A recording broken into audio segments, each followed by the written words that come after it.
Well, good morning and welcome, everyone. Jim Brett of the New England Council, and I hope everyone continues to stay safe and healthy. As you know, in the last several weeks, New England Council has hosted a series of post-election policy briefings for our members, and we focused on different industries or different issues. Today's program is going to focus on an area of policymaking that has broad impact across all sectors of our economy, and that's the federal appropriations process. And we are fortunate that within our own membership, we have not one, but two former members of Congress. I might add distinguished members who served in the United States Congress. And they also served on the House Influential Appropriations Committee for many years. And they have kindly offered to join us today to give us their insider's perspective. A good friend of mine, former Congressman Jim Moran, born and raised here in the Commonwealth of Massachusetts, and also former Congressman Jim Walsh of New York. And it couldn't be more timely, to say the least, because probably you know, a new chair of the House Appropriations Committee was elected just a few weeks ago, New England's own Congresswoman from New Haven, Connecticut, Rosa DeLauro. In fact, she will be speaking to the New England Council during a virtual event that we are hosting tomorrow morning. And I'm sure that she's going to share some of her priorities in her new role. At the same time, the idea of bringing back earmarks continues to gain traction among leaders on both sides of the aisle. Will 2021 be the year we see the return of earmarks? And what will that mean for the appropriations process and the prospects of more bipartisan deal making? Well, we're about to hear more about all of that. And to moderate the discussion and introduce our two expert guests, I'm pleased to turn it over to two familiar faces to many of you who have been active in the New England Council in recent years, and people who I am honored to call friends, close friends. Joe Donovan, the Managing Director on the Federal Strategy Team at Nelson Mullins, and Amy Cardovelli, Government Affairs Advisor at K&L Gates. I turn it over to you, Joe, and to you, Amy. Well, thanks all. Jim, first, I want to thank you and Larry and Emily and the entire team on delivering an unbelievable year for the council. You know, I think we're all guessing the council did not have a pandemic playbook to start 2020, but your quick pivot proved a winner.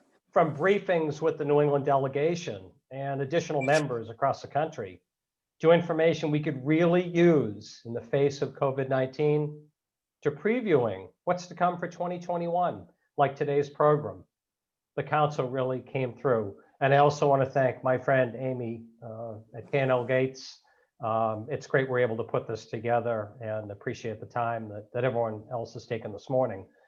While the programs may have been virtual, Jim, the success has been real, so thank you.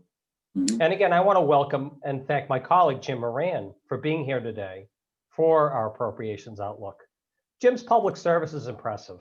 Former city councilor and mayor for Alexandria, Virginia, a 12-term, 24-year career in the House of Representatives, and a senior member of the House Appropriations Committee. But the one thing that matters here to this group is that Jim is a New Englander.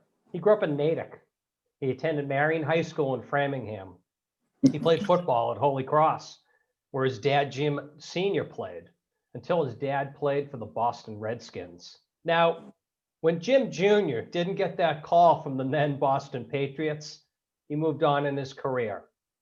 Congressman Moran, thanks for being here, and we'll hear your perspective on appropriations for the coming year.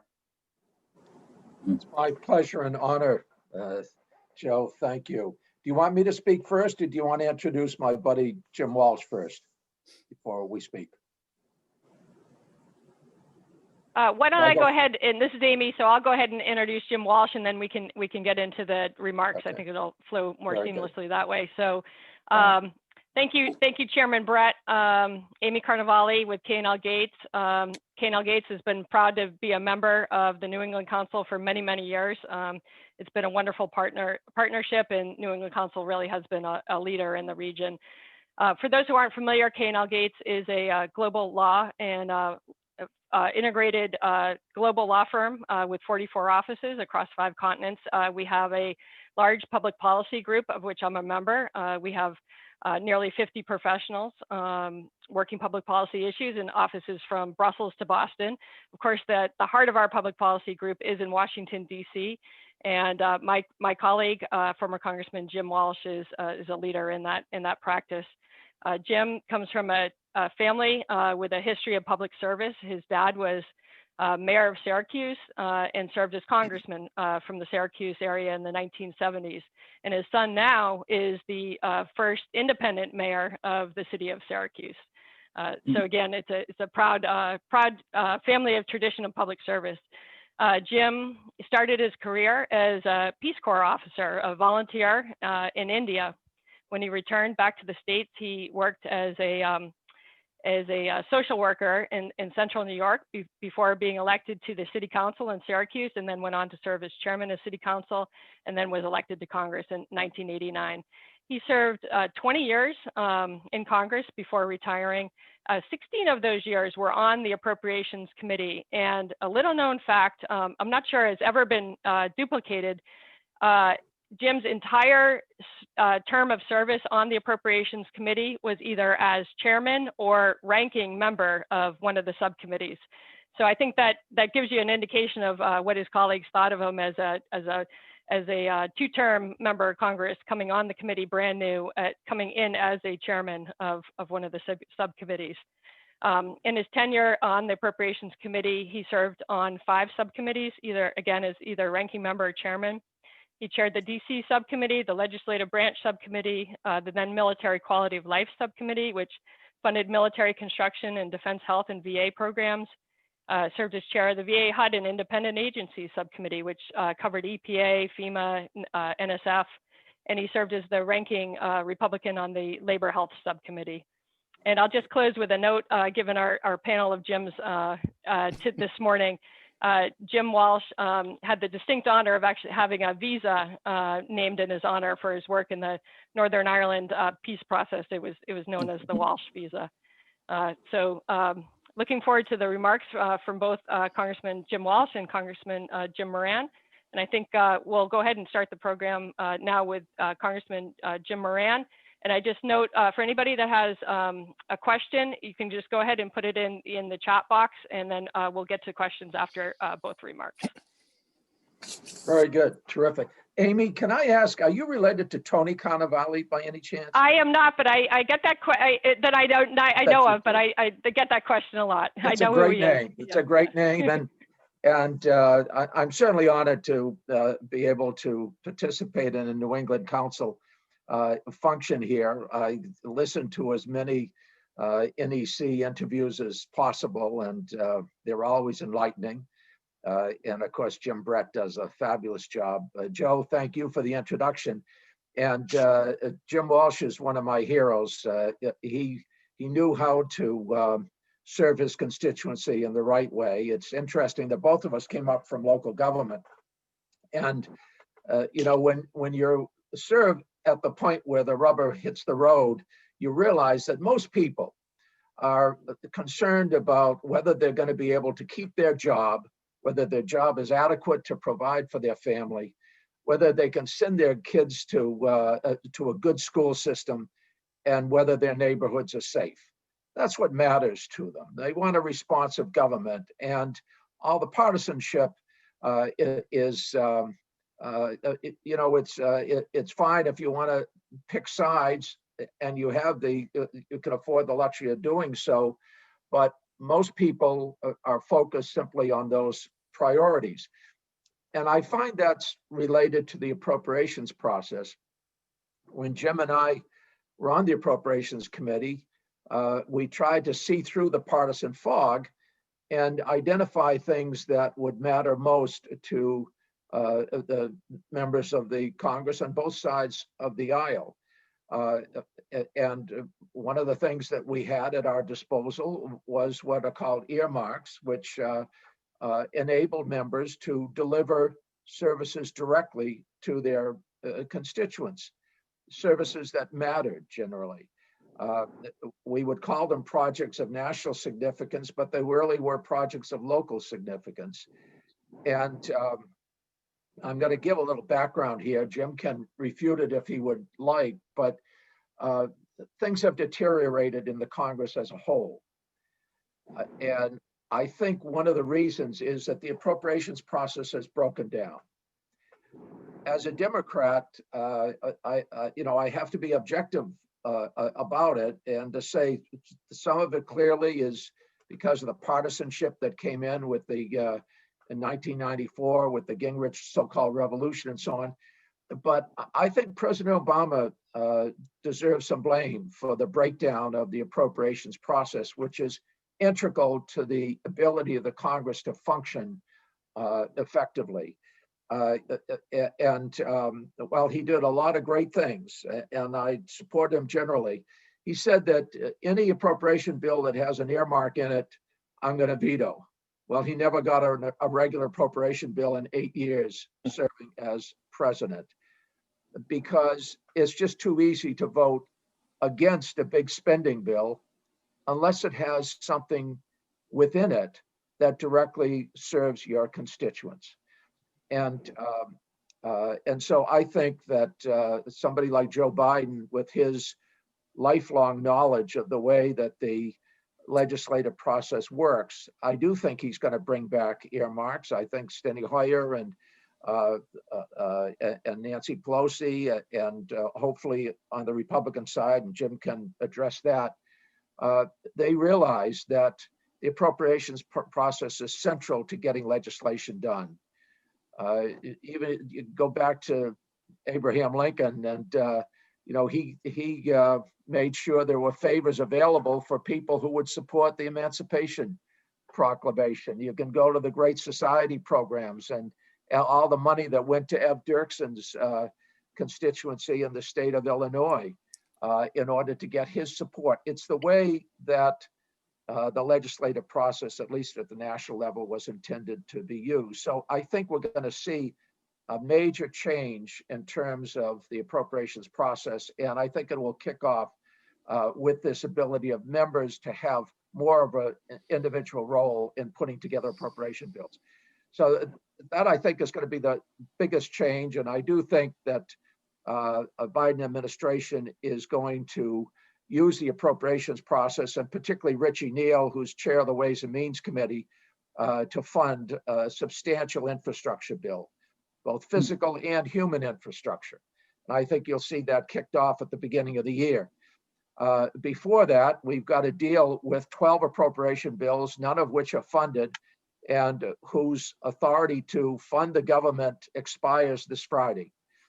I think what's going to happen is that we will either see all of these bills passed in an omnibus appropriation bill this week. Hopefully they'll report it to the floor today so that they can deal with it by the 18th Friday when the money runs out. If not, they may have to have a very short-term extension of what's called a continuing resolution through the weekend. But I think they'll hammer them out. I think we'll get all 12 appropriation bills done.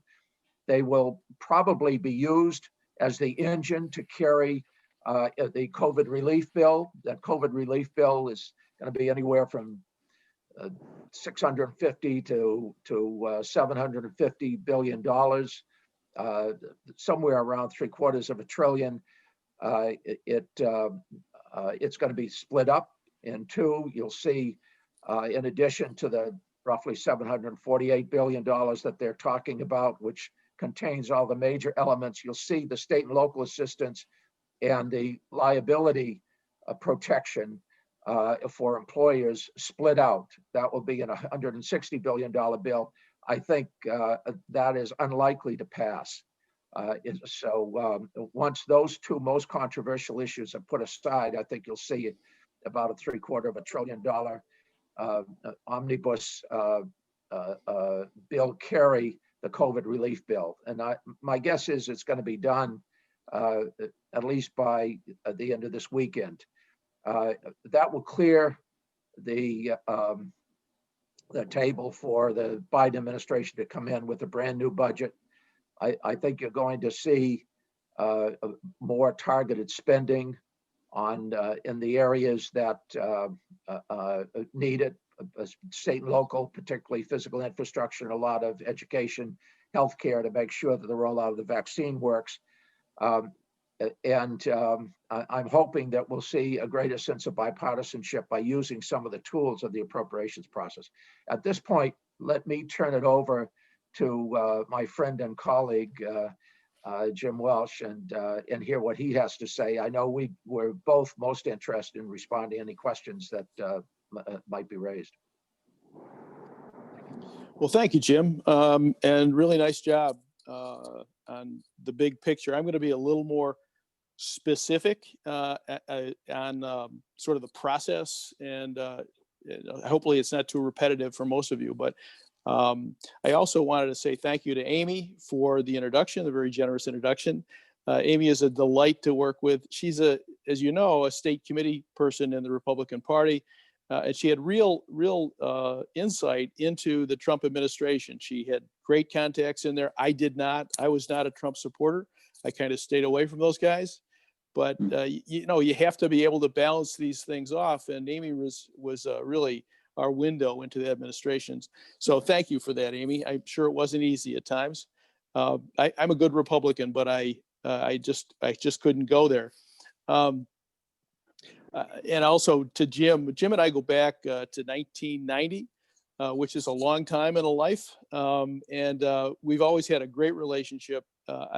He's a strategic thinker. He's one of the pillars of the Defense Subcommittee on House Appropriations, and worked his butt off to make sure we had a good, strong defense of our country. And I credit him for that, and I appreciate that. I'm gonna talk a little bit about. By the way, Amy worked for George Nethercutt, who was on the committee for 10 years, and was a terrific guy, and was easy to work with, and in the classic sort of appropriations committee bipartisanship process. As Jim mentioned, Steny Hoyer, the majority leader, is pushing really hard to get earmarks back, and he has Pelosi's support.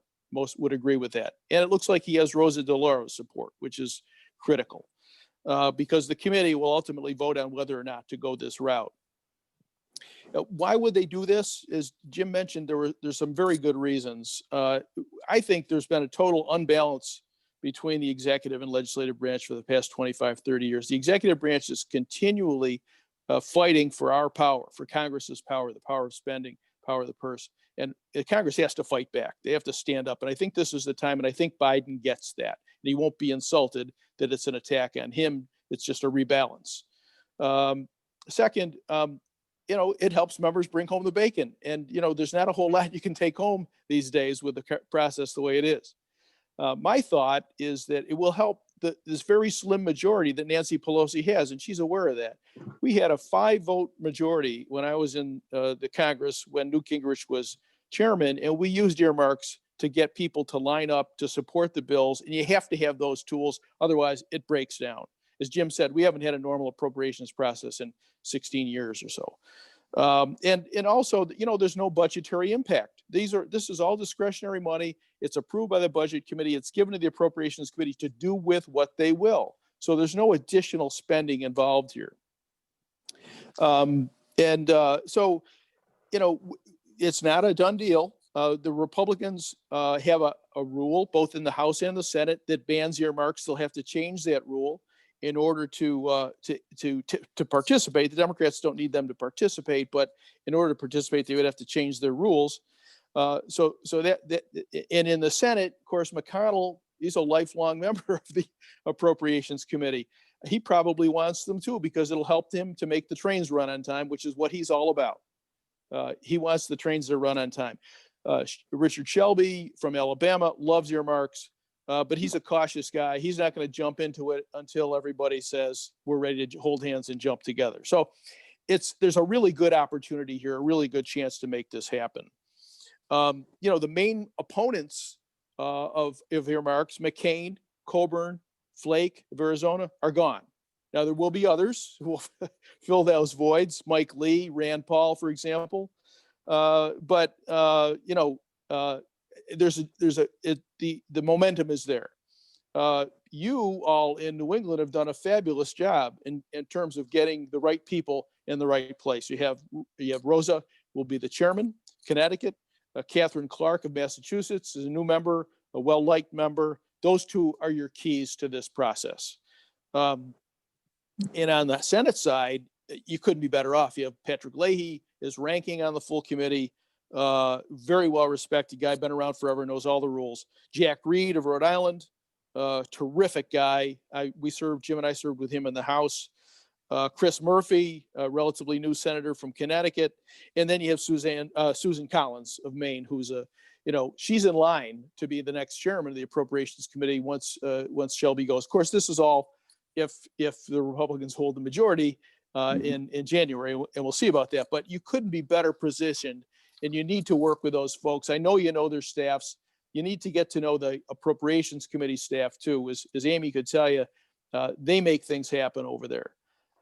So we talked about the rules changes. There will be vacancies on the Democratic side on the full committee. Pete Visklowski is retiring, Joe Serrano's retiring, and Joe Cunningham of South Carolina was defeated.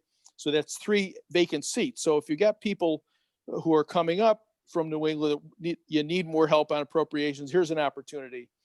The ratios will change because Congress is much tighter now than it was. So there probably will be one less appropriator from the Democratic side, one more appropriator from the Republican side. We'll see how that works out. But there is an opportunity to get another person in there. So you got to take it.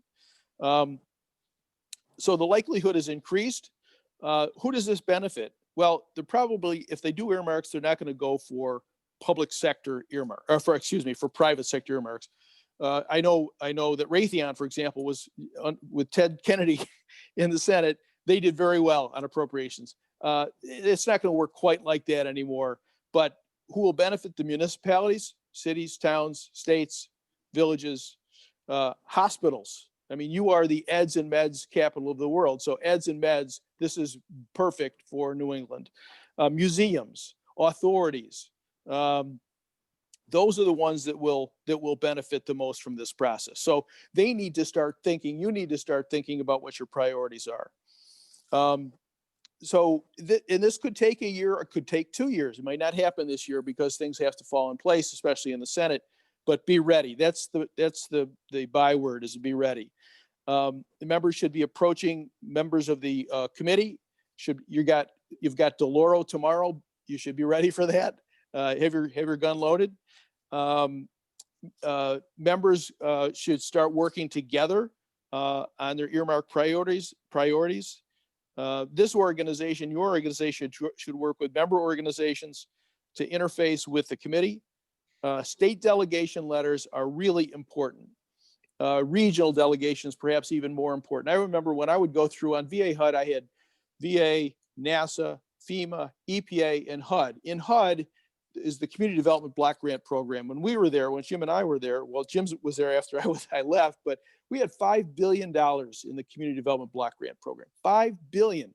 We would take $1 billion of that. Alan Mollahan, Democrat from West Virginia, and we would take $1 billion.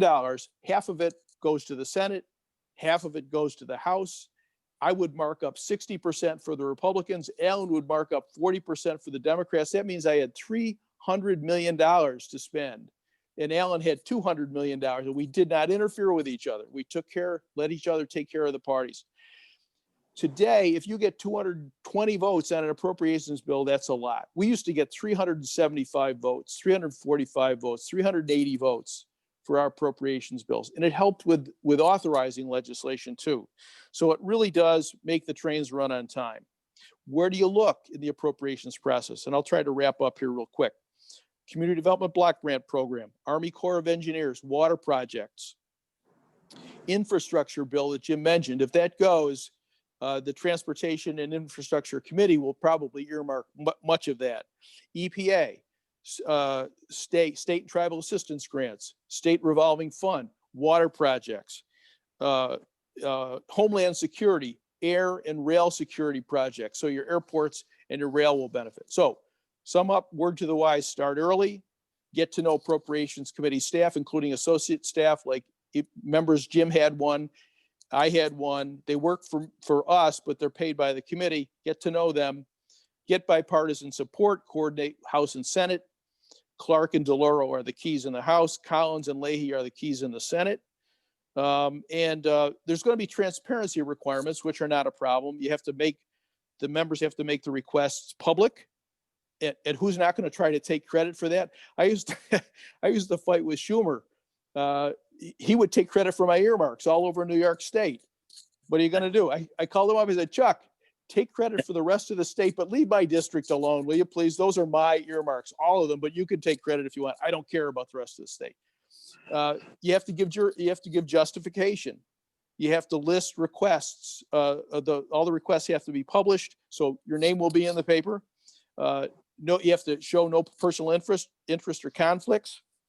And so I'll just leave it at that. Hopefully we'll get into some good questions. Jim and I'm sure, can tell you a story or two about some of those requests, which were really interesting. But anyway, thank you all for listening. And back to Jim Brett. Joe, can I just ask a question of Jim Moran? You seem pretty adamant that within the first 100 days of the Biden administration, we'll see an infrastructure bill. I think that he wants to go big and go bold, Jim. He has Richie Neal, who feels the same way and is a strong supporter. They're simpatico in terms of what they want to do for the country.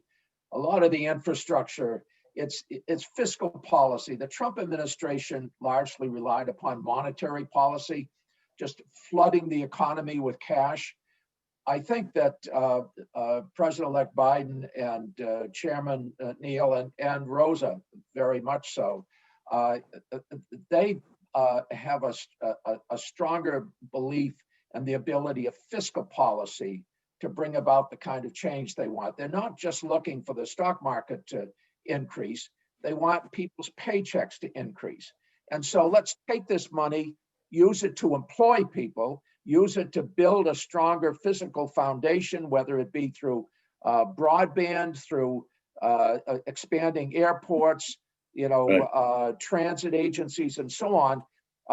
Let's get this infrastructure working for the entire economy, because more people are going to benefit by doing that than the people who benefit by flushing the economy with cash that invariably winds up with the 1% that make their money off Wall Street. So this kind of an ideological divide that affects economic policy. And I think you're going to see, as I say, and I'm reiterating myself, a much greater emphasis upon fiscal policy, the monetary policy.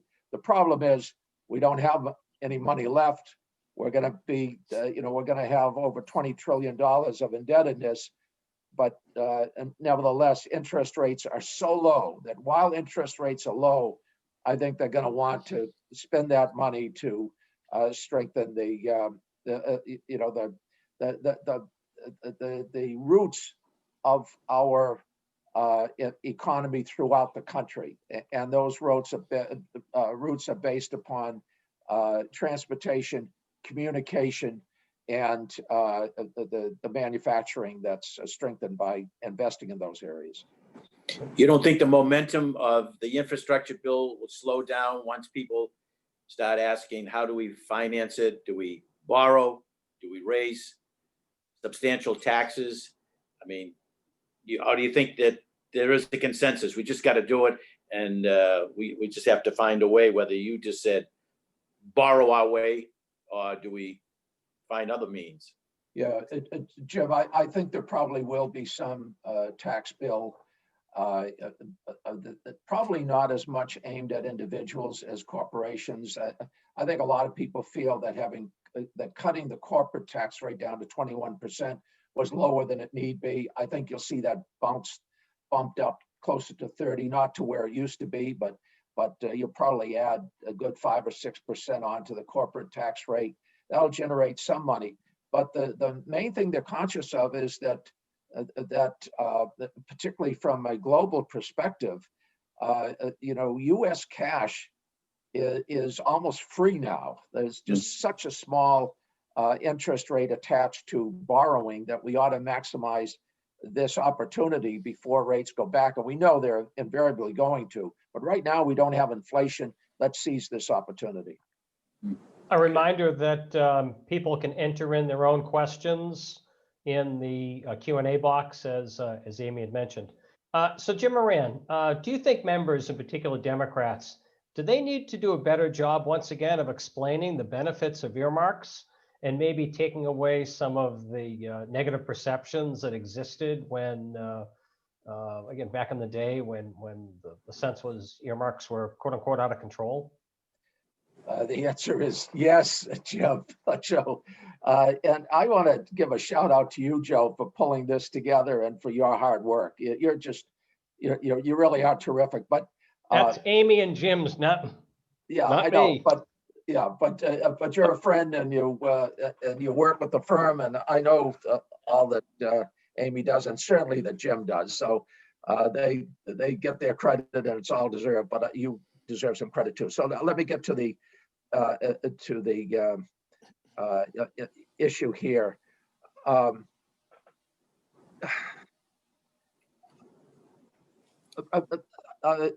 Go back over it, Joe. Yeah, so the issue of just the word earmark, the perception that earmarks created. Do you think Democrats in particular need to do a better job of explaining the benefit of an earmark? Of explaining what they want to do? And obviously the answer is yes. Democrats need to do a better job of explaining a whole lot of things. They should have done a better job of explaining that they're not in favor of defunding the police, that they're not in favor of socialism or any of these catchphrases that really had nothing to do with the policies of the Democratic Party. Sure, they need to do a much better job of explaining it. The problem with earmarks is that you've got a lot of people waiting out in the wings there. Some people in civics teach civics classes in universities and so on. They're just waiting to write disparaging stories about the Congress and that this is a corrupting influence. It's not a corrupting influence, but as they say, if you saw the way sausages or hot dogs are made, you wouldn't eat them. But the legislative process can be a bit messy. There has to be some give and take, and I think we need to be able to explain that. But they need to just go ahead and do what they know needs to be done, and kind of push out all that static that they know they're going to get. It's time to show some courage and to speak up for the ability of the institution. It's part of a larger issue. What happened in the 90s is that congressional politics got nationalized. And when they took away earmarks, there was very little you could do for your own congressional district. And so the way you get elected is to jump on board these national issues, many of which were cultural issues. And a lot of that outside money poured in as long as you voted the right way on taxes, on regulation, on whatever it be, guns, abortion, etc. And there was less focus on what you were doing for your own individual constituencies. And I think that's the core of the real corruption of the legislative process, that there was very little ability to deliver for the people that the services that were needed for the people that mattered in your own constituency. What we need to do is to move away from those national divisive issues and get to the heart of how we best serve our constituents. And the key is earmarks. And I think that's the argument that we need to make. It's part of a larger issue. What is the role of the Congress? As Jim pointed out, we have two constitutionally granted roles. One is the ability to declare war, which we avoid, authorizing war, and we've shied away from that consistently. The other is the power of the purse. The Congress was meant to determine the priorities of the government, and the executive branch was meant to carry them out, period. We've gotten away from that. So I do think the case has to be made. It needs to, and I think Joe Biden is probably the best one to make it. But ultimately, it's made when people see that their interests are being better served by a Congress that knows what it needs to do and is kind of taken the reins of government into its own hands, where it's constitutionally obligated to act. Jim has a better. Yeah, I have a couple thoughts on that. Yeah. A lot of thoughts on that, but I just want to mention, Jim mentioned interest rates, and they are low, and they have to be low, and Fed will keep them low, because if they go up, we can't afford to pay the interest on the debt. It's sort of a golden rule. We just cannot. We'll be paying more for interest on the debt than we'll be on defense, because the debt is so high. So I think you can bank on that. But as far as, Joe, your question, a couple of responses. First of all, when was the last time we balanced the federal budget? It was the late 90s, when we had earmarks. We have not balanced the federal budget since they got rid of earmarks. Why does that matter? Because it makes the trains run on time, because you can get votes for tough bills, because you can benefit your community, and at the same time you can benefit the country. The other thing I mentioned is that it doesn't increase the debt, because these are discretionary funds that are authorized by the budget committee, and the appropriators can spend the money hopefully wisely. And typically the appropriations budget, what we end up passing, is less than what the administration requested in the first place. So there's a lot of good reasons to let the Appropriations Committee do what it does the way it has in the past. And are there abuses? Yeah, and I'll give you one quick story. This will bring a smile to Jim Moran's face. Jim Traficant, a congressman from Ohio, Mahoning Valley in Ohio, Youngstown, came to me one time, and he had, in the beginning of the Congress, he voted for Hastert for Speaker, not Pelosi. We just figured he was fighting with Pelosi, because he's always fighting with everybody. But he voted for Hastert. And then a couple months later, he came to me as chairman of the VA HUD subcommittee, and he said, I need an earmark for my community. We want to build a convention center in Youngstown for $25 million. I said, well, how much is the city going to put in? He said, well, they don't have a whole lot of money. I said, you want us to fund the whole project? And he said, yes. So I said, all right, well, get me some material. We can't do the whole thing, but we could help. Maybe you'll find some partners along the way. So anyway, he would bump into me on the floor of the House every week, and he would say, am I going to get my earmark? I said, Jim, you got to give me something. I got to have blueprints. I got to have plans. I've got to have somebody's signature on a piece of paper, something. So we went on and on. And finally, he went to the speaker, and the speaker had his office call me up and said, what's going on with Traficant? I said, Denny, just have him give me something I can work with, and I can hopefully do something for him. Finally, I said, he approached me on the floor. I said, Jim, today is the final day. I said, I need something from you. He said, okay, you going back to your office after the vote? I said, yeah. So we go to my office. I said, where's your paperwork? He said, you got a piece of paper? I said, yeah, I've got a piece of paper. He said, you got a pen? I said, yeah, I got a pen. He drew me a picture of the earmark of the convention center. I said, we're done. And by using my discretion as a chairman, I avoided some real serious abuse there. And I think that's what every member of Congress has to do, especially the members of the Appropriations Committee. Beam me up, Mr. Speaker. There is no intelligent life down here. Great. Well, maybe I'll pose the next question. The Appropriations Committee is often overlooked as a vehicle to influence policymaking decisions at the agencies, apart from, strictly the spending or earmarks. Could either of you talk a little bit about the ability to use the Appropriations Committee in that process to influence decision-making at agencies? For example, like a company or an association having a problem at the FCC. Talk a little bit about how you use appropriations to influence policy and decision-making. I'll go first on this one. I'll be real quick. There's a rule, spoken rule, that you can't authorize on an appropriations bill. And then there's a proviso after that, and that is unless you have the votes.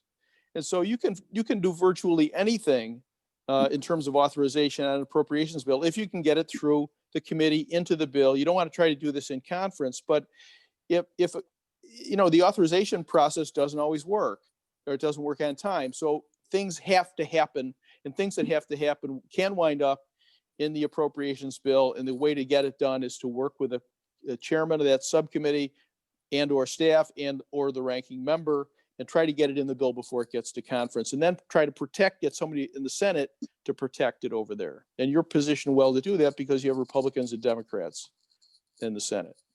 Yeah, I'll give you an example as well on the defense appropriation bill. A number of people have said that were part of the process that it was the defense appropriations bill that ended the Iraq War. Ultimately, we put language in that required mile markers. In other words,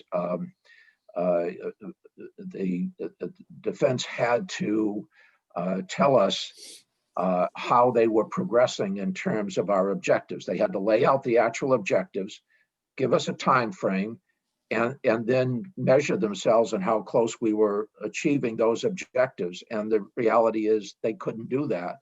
And as a result, we cut substantially back on the resources that we were devoting to the Iraq War. We were doing it under OCO, this overseas contingency, so the funds didn't have to be offset, which is it's kind of an irony that when you go to war, you don't use the regular defense bill, you fund it separately. But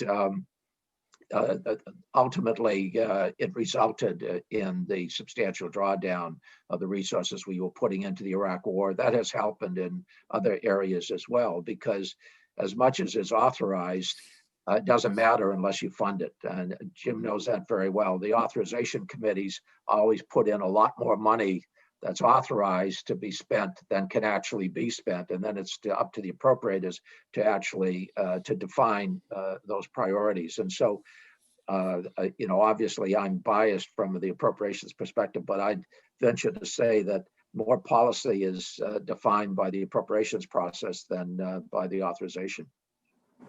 In almost all areas.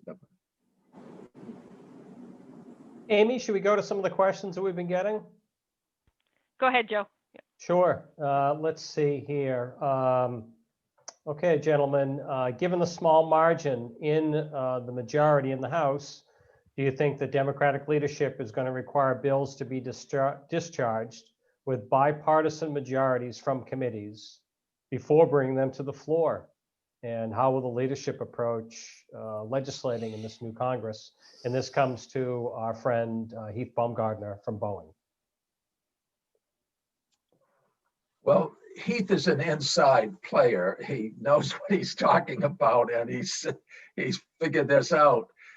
It's going to be very difficult to get things through without at least some bipartisan support. And good corporate representatives, and Heath Baumgartner is one of the very best. It's one of the reasons why Boeing is so strong in terms of its relationships with the Congress. They know that they're going to have, if they want something done, they're going to have to come to the chair of the Appropriations Committee or the ranking member and show that it has both Democratic and Republican support before they get included in the bill. And I agree with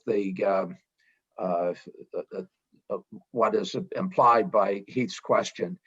If you bring something controversial to the floor, it's probably not going to get unanimous support from Democrats, and you need almost unanimous support from the Democratic side of the aisle in order to pass anything now, because there's such a very small margin that gives them the majority. And there's a strong chance that that margin will be lost in 2 years. That's just the normal cycle of elections. After the president of one political party is elected, then the next political party tends to do pretty well in the next off-year congressional election. So it's going to be tenuous to get any controversial legislation through. It's going to be tougher to be big and attacked in a big and bold way, as I mentioned. But if you have bipartisan support and it's well thought out, and I think we're going to have to work with the outside community, associations, corporate representatives and others to help us, to help people get bipartisan support. And it's a good message for the audience. If they want something, they're really going to have to work both sides of the aisle in order for it to come to fruition. A very good question. Yeah, I agree with Jim. It is so close in the House. Could be fewer than 5 votes if Marcia Fudge and Cedric Richmond go over to the administration. And in the Senate, we won't know until January. So, there are some committees that are less partisan. Appropriations for sure, defense for sure, transportation and infrastructure for sure. But there are others that are very partisan: Judiciary, Energy and Commerce, sometimes Finance Committee in the Senate. So, the best legislation is bipartisan legislation. I think, Ways and Means, Jim mentioned potential changes in the tax code. I think the House probably can do that, but I'm not sure Senate Finance Committee is going to support major changes in the tax code. We'll see. And I think a lot of this is going to depend on how things start out. I remember when Obama came in, he passed a major spending bill, but there was no Republican input on that, none. And I thought it was a big mistake because I think there were Republican votes there for an infrastructure bill. I bet there were 30 votes there on the Republican side for that infrastructure bill. And so I think he got off on the wrong foot. With Biden's smart enough and he's been around long enough to know. I mean, Obama had only served in the Senate for 3 or 4 years. He didn't really get the tenor of things, I suppose. Whereas Biden's much more pragmatic, I think. And his relationship with McConnell is critical. That's why they really need to get this omnibus bill done. They really need to get a COVID relief bill done, whatever it is. They need to do that. That will get them off on the right foot. And if Biden doesn't try to overreach, and McConnell, and if he is majority leader, he doesn't make a statement like, my whole life here is to make sure you're only a one-term president, like he did with Obama, which was his mistake. You could have a much better chemistry for legislation the next 4 years. If I could comment on Jim's comments, because I'm in total agreement with Jim, as not surprisingly. But going back to that stimulus, which was $948 billion, I think it was, and it was needed to boost the economy. We were in the midst really of a great recession, and it could have become a depression if that money hadn't gotten into the economy. But he made a major mistake and never really recovered from it. And it contributed to a disastrous loss in 2010, really. And subsequently, he lost the kind of support that he needed. And what he did, he didn't consult the Congress. He gave it all to the governors, most of whom were Republican governors. And the Congress, for the most part, wasn't even invited to stand there when you had the groundbreaking for these projects that were funded by the Congress, but the Congress was excluded, and I think there was some underlying resentment as a result. Had he asked Dave Obey and the appropriators, we knew exactly what was needed in every congressional district in the country because they had asked for it. Yep. And had he divided it up that way, empowered the Congress, I think he would have generated a whole lot of goodwill. The states wouldn't have been the worse off for it. You would have invited the governors to participate in the groundbreaking, but he could have bonded with the legislative branch, and he didn't do so. He apparently chose not to. And that's the kind of thing I don't think it's ever going to be written about. Jim Walsh understood it, and it was real, and it was consequential. Thank you. So we have a question about the year-end package. I don't know if either of you can comment on it. It's relating to the tax extenders. Will the tax extenders be in the final Christmas package? And in particular, any hope for extension of the PTC, ITC for wind and solar? Those are the expiring tax credits. Jim, you want to? Yeah, I'm an appropriator. I'm not a Ways and Means guy. I suspect some extenders will make it. I don't know which ones. The wind, I've actually lobbied on wind and solar in the past, and you know, if I don't know the status because I haven't been working on it of late. I suspect they'll have a much better chance next year if they don't make it this year. Yeah. True. Yeah, so I can actually add to that I had heard that there were discussions on putting together an extender package over the weekend. It's unclear yet whether that will make it as part of the final package. I was hearing that wind is looking better than solar, but that's the latest that I had heard.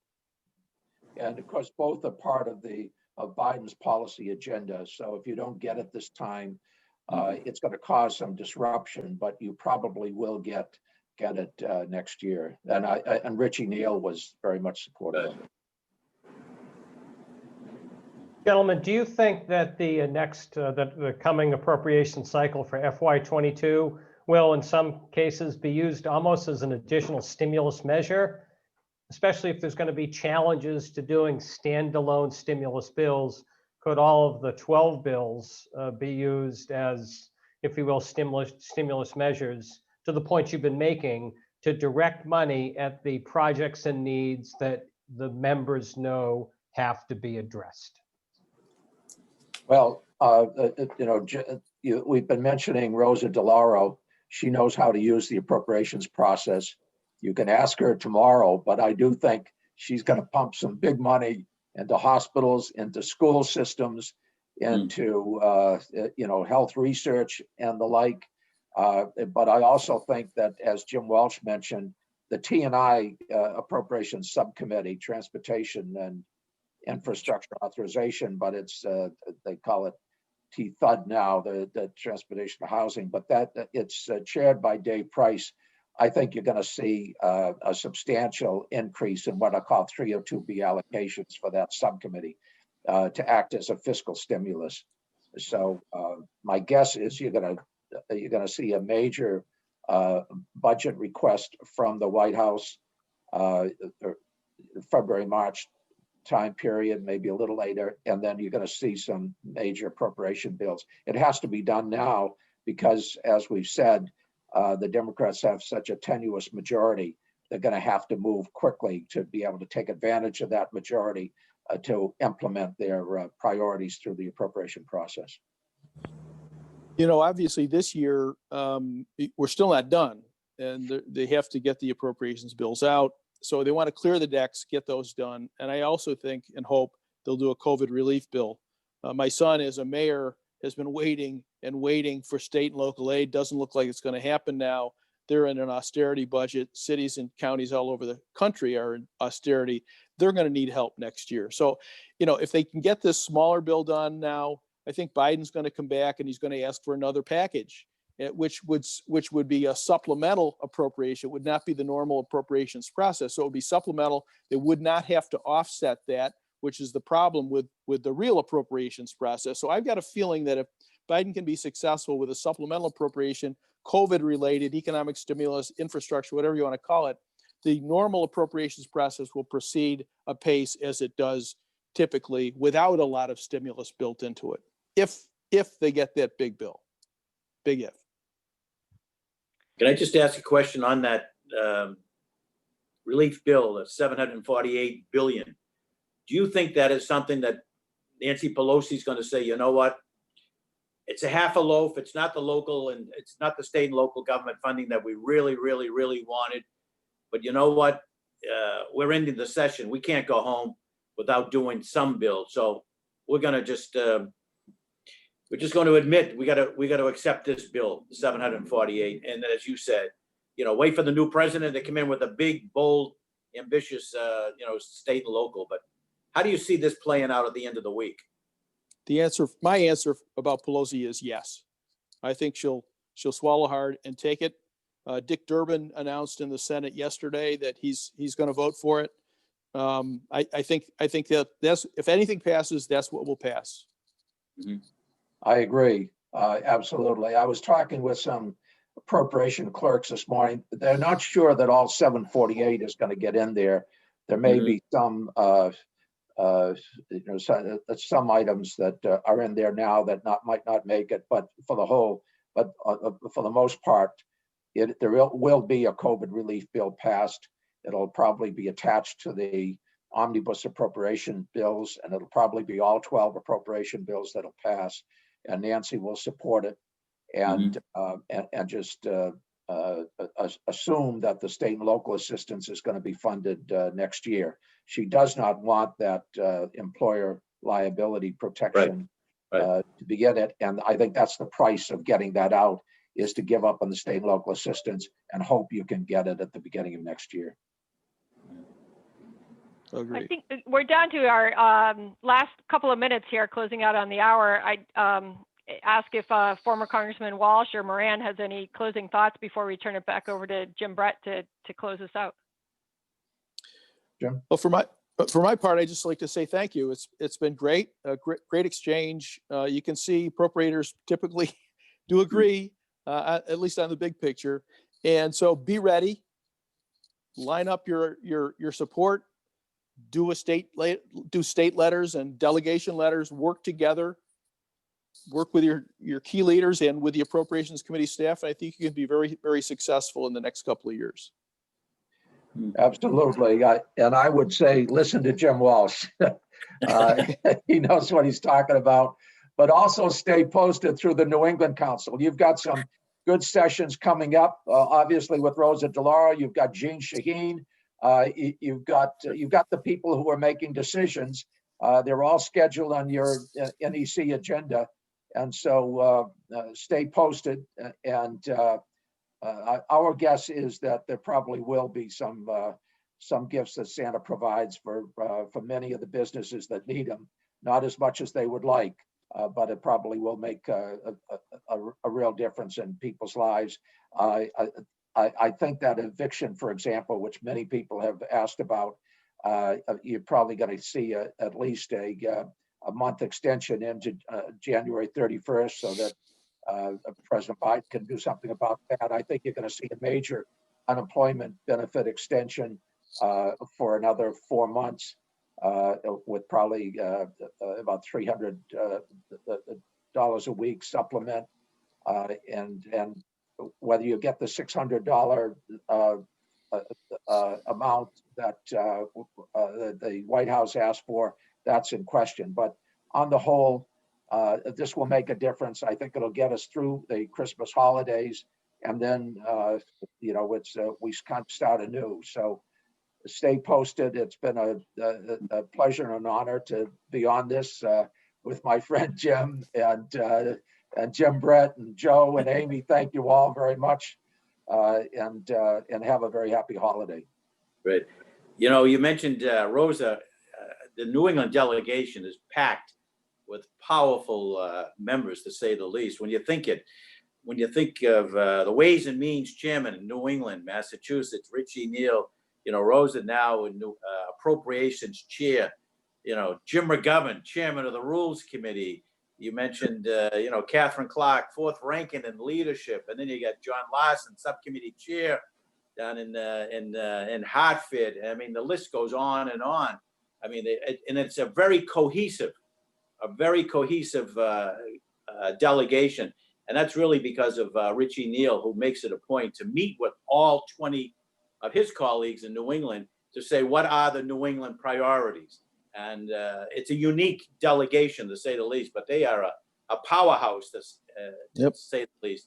And we're just grateful to have them part of the New England Council. So I just want to say this has been an incredibly insightful, very informative discussion. I just want to thank, again, the legends of the Appropriations Committee, Jim Moran and Jim Walsh, for their input and their insight. And I want to thank Amy. I want to thank Joe again for arranging the two speakers here today. Again, tomorrow we do have Rosa, and I think that will be the end of our Zooms for the year. But I think we've done well over 60 Zooms since April 1st. I believe the first one was Richie Neal on April 1st. So we've done so many, but you know, we can't wait to do our person-to-person, face-to-face events, and hopefully sooner than later. But I just want to say thank you to all of you.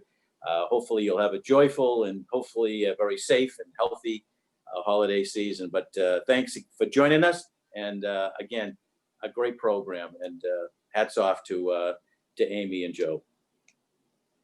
Thanks so much, Jim. Thank you. Okay, right. Enjoyed it.